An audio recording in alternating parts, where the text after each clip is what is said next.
And Ireland take the win, 47 points to 5 in this Pool A match. And with that, they secure their quarter-final berth. Kia ora everyone, my name is Zach, I love rugby, welcome back to Haka Time Rugby. As I mentioned, they have secured the quarter-final berth, they move forward into knockout rugby, and they do it with what I thought was a very, very workmanlike performance. Now we're going to take a good look at this performance. From end to end, we are going to review, we're going to recap, we're going to revise all of the key talking points and all of the major points within this match.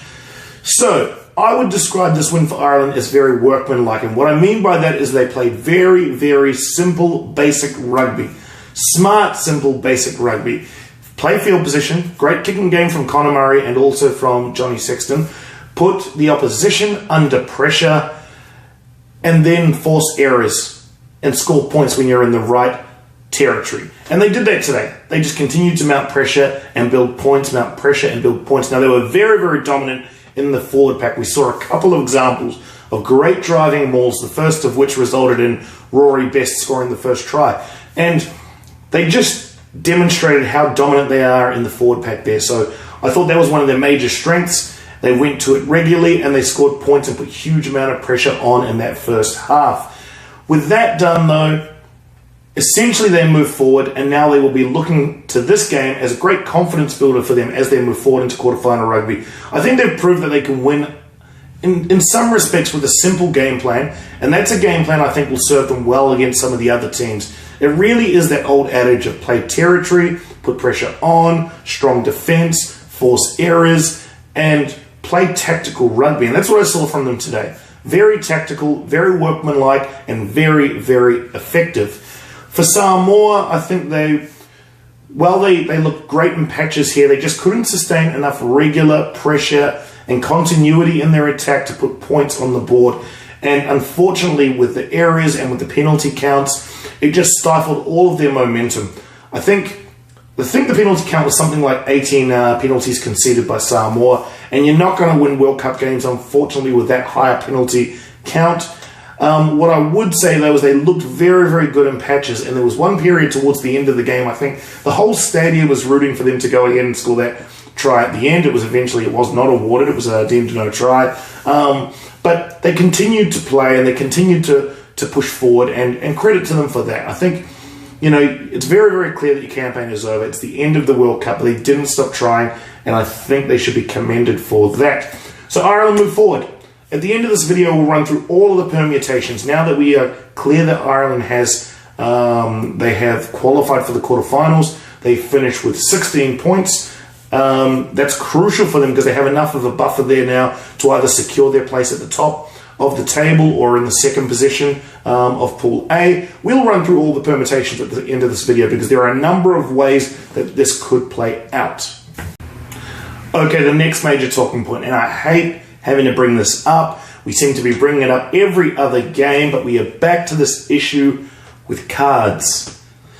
One red card, one yellow card in the first half, and I don't know, I look at some of these incidents and I just put myself in the position of the defender, and I think, what can you do in some of these situations? That first yellow card to the Samoan player, their hooker, I just thought, he has perfect tackling technique. He's gone low there. He's driven into the attacking player. And it was actually the actions of the attacking player that resulted in that card. Jacob Stockdale came in very, very low in that run.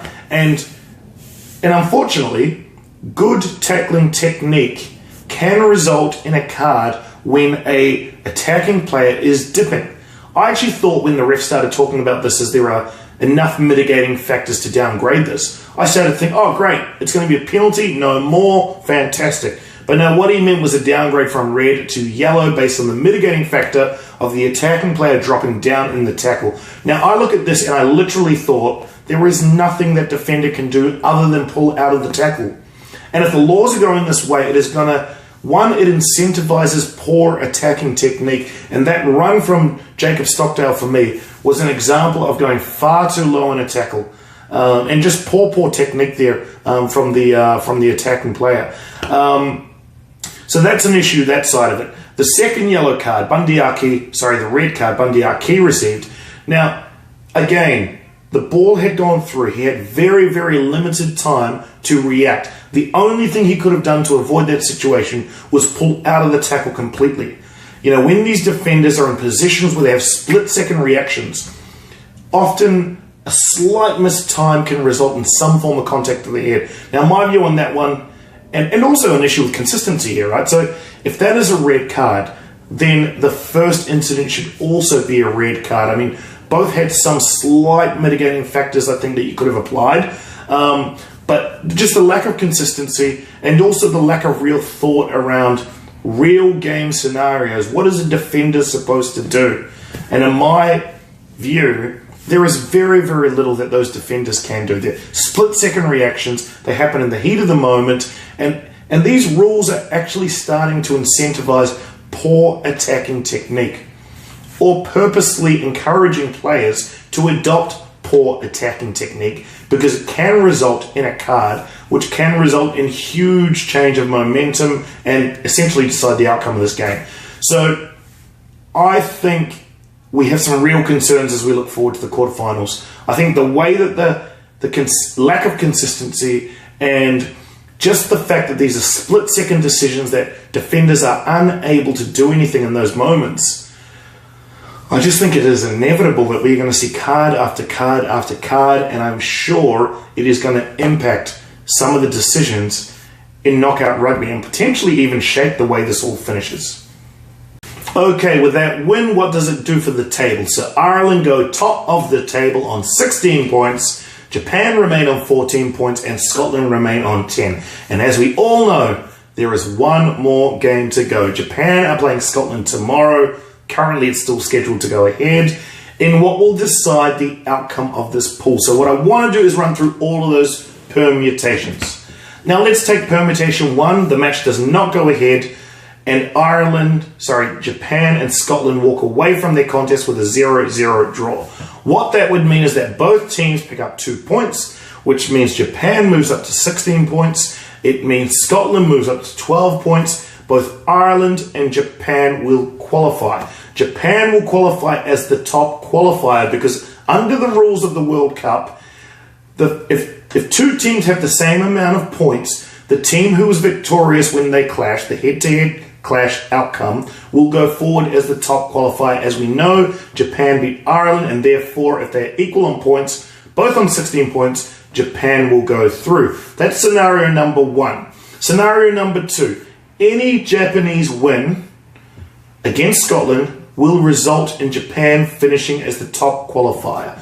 Now, if that happens, obviously Scotland, they may score 1 bonus point as a losing bonus point. That would take them to 11 points. But Ireland have already secured 16 points and therefore will qualify. So a Japanese win guarantees Japan go through as the top qualifier. What happens if Scotland wins?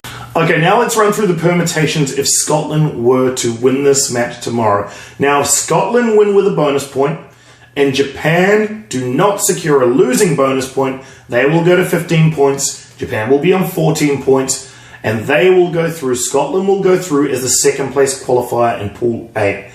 Now, if Scotland secure a win without a 4-try bonus point and Japan secure a losing bonus point, Japan goes to 15 points and Scotland goes to 14, Japan will qualify.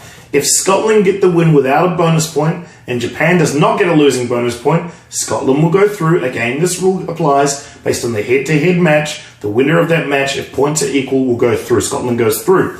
Now, the final scenario, if Scotland goes through with a bonus point and Japan secure a losing bonus point, both teams will be on 15 and Scotland will go through. So you can see there are a number of different permutations predicting this game. Now, we have a competition right now running as well, so make sure you join into that. But predictions on this game are difficult. It could go either way. And as we can see on the permutations, really there could be a number of permutations here at play. The bottom line as an outcome of this game is that Ireland have secured their place. Following tomorrow's game, we will have clarity on the final places in the quarterfinals between Japan and Scotland. That game is going to be huge, absolutely huge. It's one that we've been targeting for a while, so I think we're all very, very excited about that. So that's it for this match. Ireland go forward. Now, can they trouble some of the bigger teams in the quarterfinals? I think they can.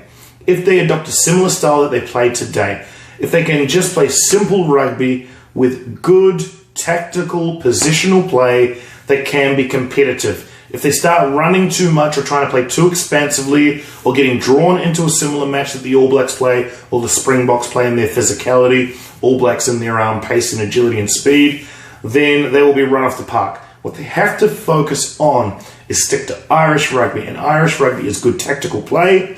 It is putting pressure on the attack. It is playing positional play, and it is utilizing the effective backline that they have. Keep it simple. Keep it simple. We started this video with that theme of simple rugby. We'll end it with this theme of simple rugby. If they can do that, I believe they can be competitive as we move forward into knockout rugby.